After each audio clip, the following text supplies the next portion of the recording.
So hello students, welcome to the lecture.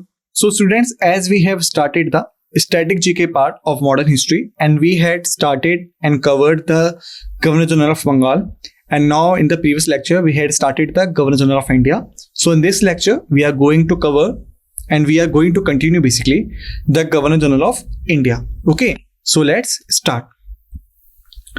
So in the Governor General of India, now we have Lord Ellenborough. Now we had Lord Ellenborough, okay, who was appointed as a Governor General of India from 1842 to 1844. Okay, during his time period, the Second Anglo-Sikh War was happened.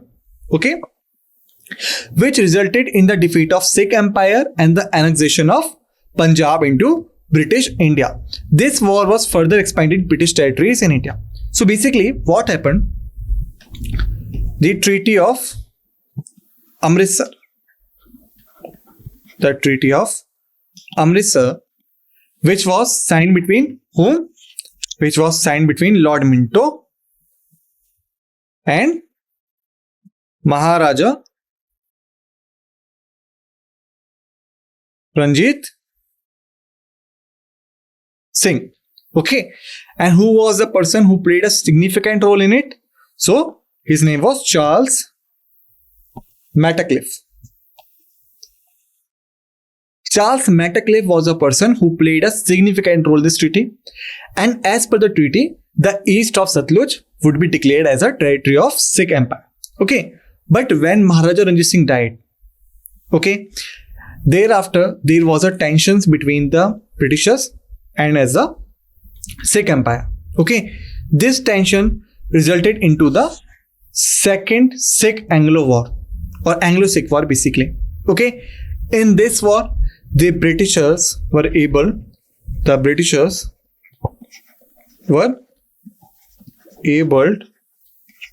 defeat the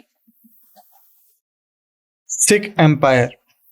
Okay, and by defeating the Sikh Empire, they started annexation and acquiring of new territories. Okay, basically they started to go inside the territories which were untouched by them.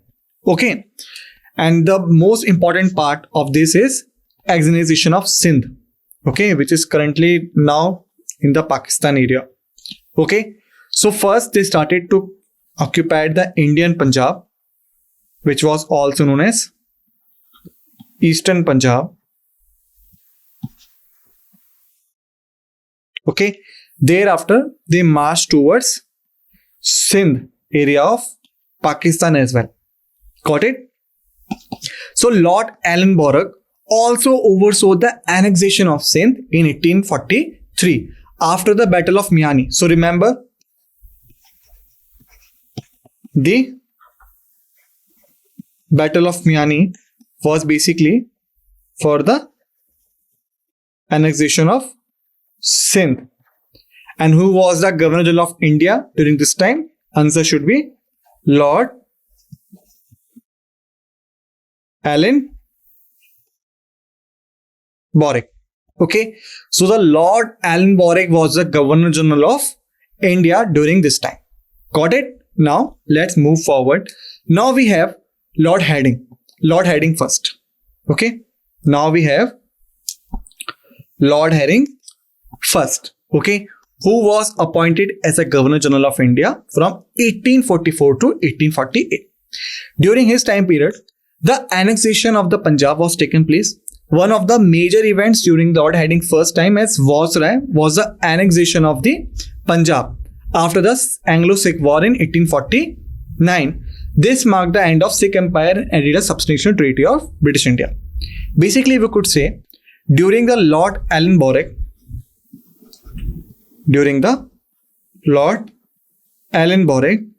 Second Anglo-Sikh War was started basically. Okay, and the Britishers were started defeating the Sikh Empire and penetrating into it. Got it? But during the time period of Lord Hardinge first, they were succeed in defeating the Sikh Empire and they were succeed in occupying the area which is for the Sindh, which is for the Punjab. Got it? So remember the difference. Now let's move forward. Now we have the Lord Dalhousie. Okay, why I am emphasizing more on his name? Because Lord Dalhousie was the most significant Governor General of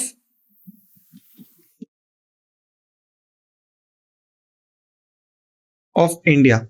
Okay. Lord Dalhousie implemented the doctrine of lapse policy. On what was mean by doctrine of lapse policy, I will tell you. Okay. Basically, lapse policy was a policy acquired by the Britishers, which simply state that if this is an emperor and he has no child, or basically no son, okay, then he cannot make adopted son as a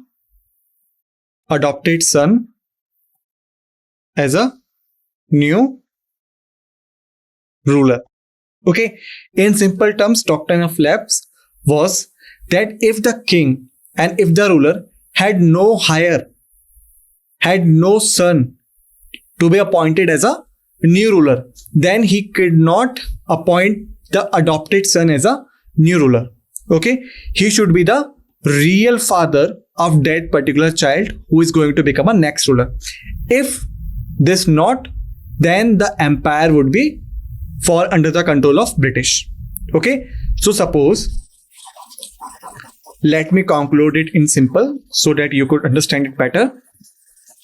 Let's suppose if this is the ruler, he had no permanent son, but he adopted someone. The ruler is X, the child is Y. He adopted Y to be as a new ruler. But as per the doctrine of lapse, this is not implemented. Okay, so that ruler could not attend Y as his heir because he is not his original son, but he is adopted. Okay, in this scenario, X kingdom will be fall under the control of British Empire. Okay, so that was the doctrine of lapse. Okay, which allowed the Britishers to annex princely states if they lacked the natural heir or if the ruler was deemed incompetent. Okay, so there are two main scenarios. First, which is for the natural heir. Second, if they found the ruler is not so competent to handle the situation, then there would be a process of annexation the kingdom by the British government. And what are the kingdoms for annexed by the British government? Let me tell you. These areas were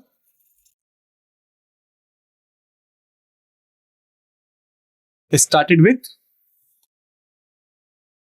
Satara, then Jaitapur, then Sambhalpur, then Bhagat, then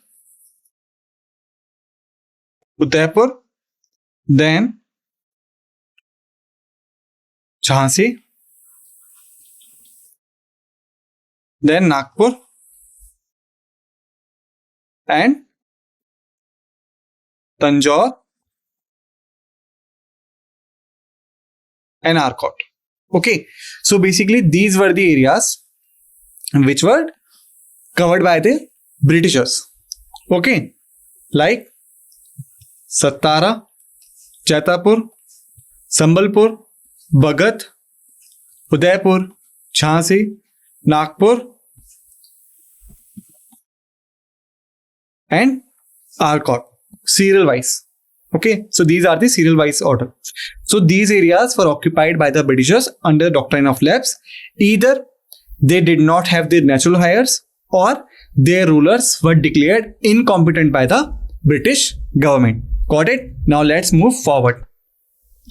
Now if we talk about the infrastructure development, then Dalhousie was known for his significant contributions to the infrastructure development in India. Like he introduced railways. Okay, then Public Work Department, PWD, basically known as Okay. PWD. Second after telephone lines. First engineering college.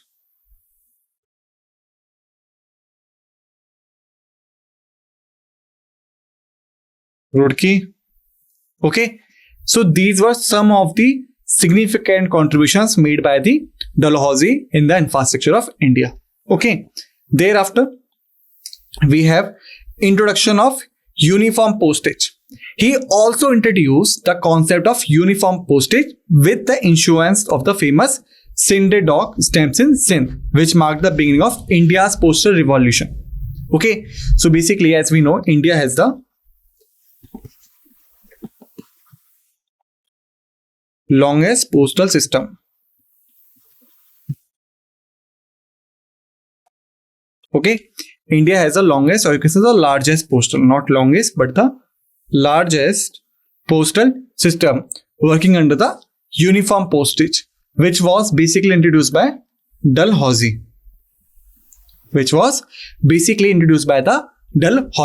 So remember that Dalhousie was introduced a doctrine of lapse and captured these areas: Satara, Jaitapur, Sambalpur, Bhagat, Udaipur, Jhansi, Nagpur, Tanjore and Arcot. Thereafter, he also contributed in the infrastructures like the railways, like the PWD department, like the telephone lines, like First Engineering College at Roorkee. He has also introduced the uniform postage, on which today also we are working. Okay, and Dalhousie Hill Station also.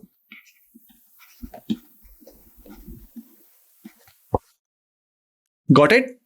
Now let's move forward. Now we have the Viceroys of India. Okay, remember I had told you first we will start with the Governor General of Bengal. Then we will have Governor General of India. And now we have Viceroy of India. Okay. So what are the reasons behind these transitions? First was established by Regulating Act of 1773. Second was established by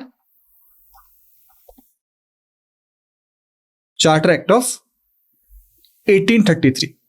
And third was established by Government of India Act 1858. Okay, so these are the acts which are responsible for the transition of Governor General of Bengal to the Governor General of India and Governor General of India to the Viceroy of India. Got it? Now let's start discussion over Viceroy of India. Basically, the first Viceroy of India was Lord Canning. The first Viceroy of India was Lord Canning. Got it?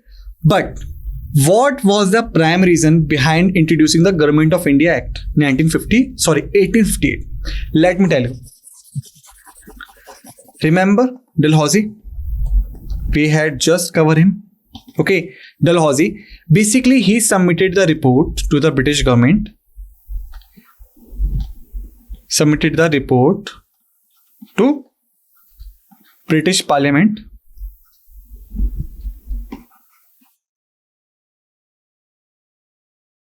in which he criticized company's rule.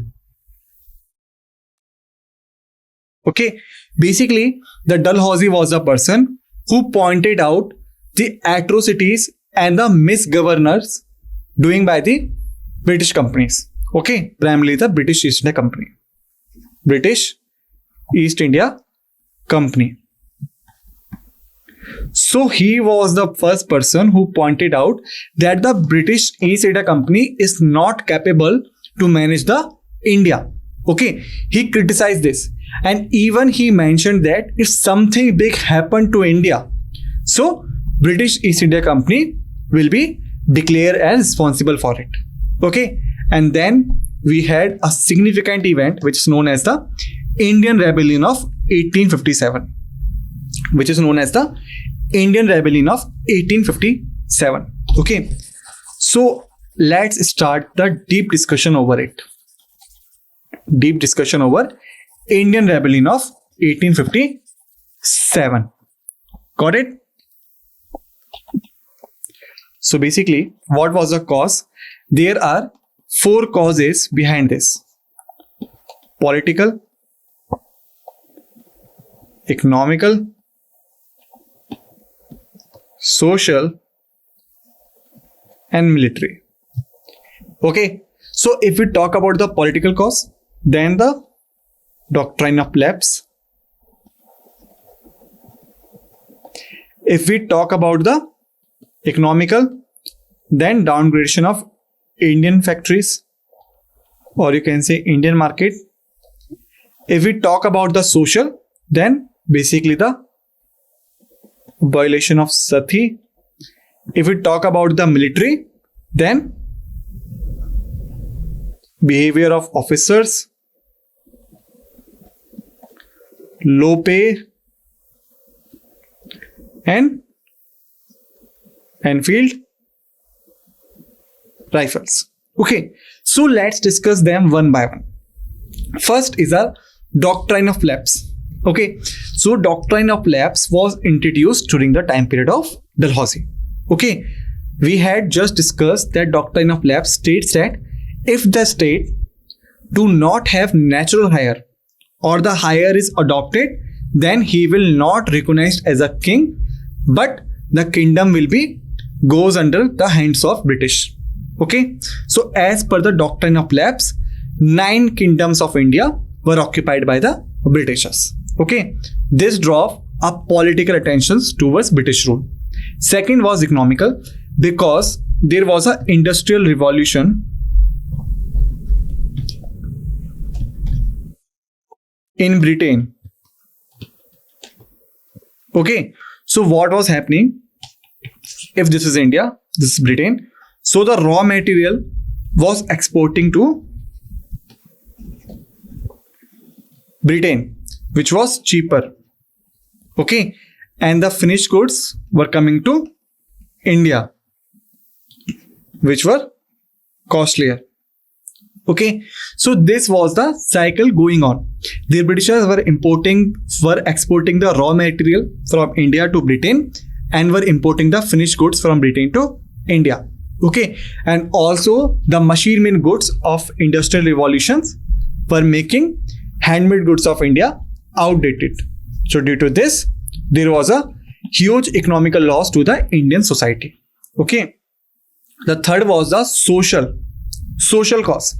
Because of the abolition of Sathee, the orthodox group of Hindus was not happy.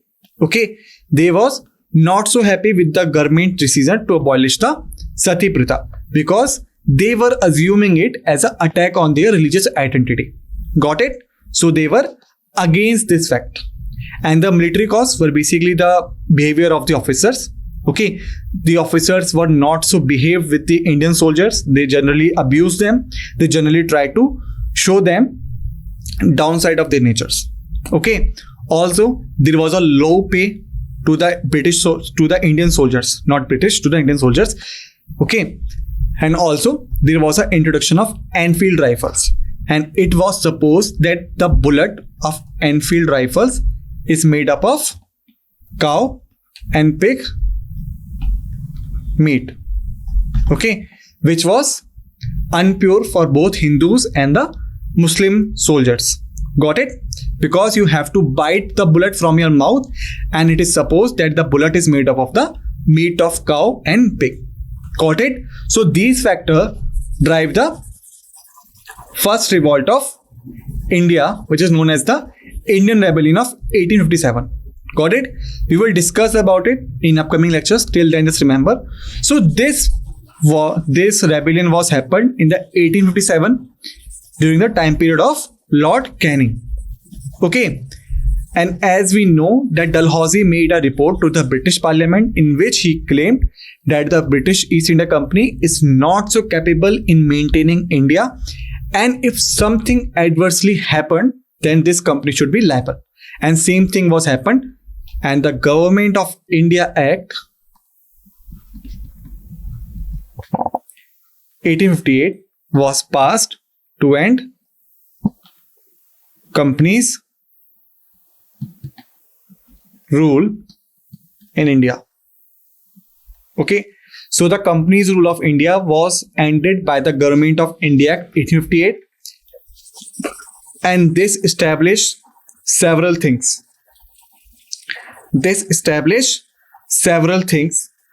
First was Viceroy. Second was Secretary of Indian States or Secretary of States of India. Okay, and third was British Crown as powerful figure. Okay, so the first thing was established as a Viceroy. Basically, before this, if this is a crown, or you can say this is the ruler of London, then there is a Parliament of London. Okay, thereafter there is a East India Company, and then there is a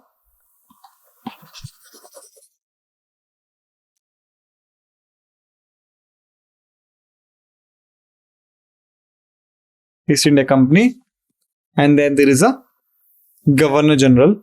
Okay, so this was the hierarchy before this act. Okay, but when the Viceroy was introduced, then the mediators were removed. The Viceroy is capable to directly report the Crown. Okay, thereafter the Secretary of India, the Secretary of States of India, basically you can say, was established by this act. Okay, and the Secretary of States of India was responsible to ensure that everything is going as per planning.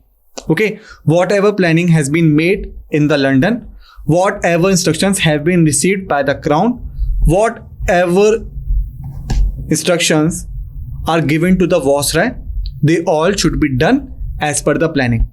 This is to be ensured by the Secretary of State of India. Okay, then British Crown as powerful figure. Before this, the British East India Company was maintaining the Indian affairs. Okay, but after the revolt of 1857 or the Indian Rebellion of 1857, the British Crown removed East India Company from India and entire control was taken over by British Crown. Got it? And this entire things were happening during the Lord Canning. Got it? I hope you have understood it. Okay? Now, let's move forward. Okay? Now we have Lord Alling first, who was the Viceroy of India from 1862 to 1863. Okay? He was the first person, he was a person who supported Indian Civil Services, recruitment and training of Indian Civil Services officers. ICAs plays a vital role in the administration of British India. As we know, the Indian Civil Services were basically introduced by Lord Cornwallis as convenient and unconvenient. That was the criteria. We know the convenient for the British officers and for the higher position. The unconvenient were basically for the Indian soldiers and basically for the low positions. Okay, but Lord Alling first was a person who considered civil services as a part of better administration. Okay, so that's why he reformed the recruitment and training of the Indian Civil Services. Got it? So this is about the Lord Alling first. So students, basically in this lecture we have covered the Governor General of India and we had started the Viceroy of India. Okay, in the next lecture we will continue with the Viceroy of India. Till then, just revise the facts which I have told you so that you will be able to capture the facts which we will be discussing in the next lecture. Okay, till then, thank you.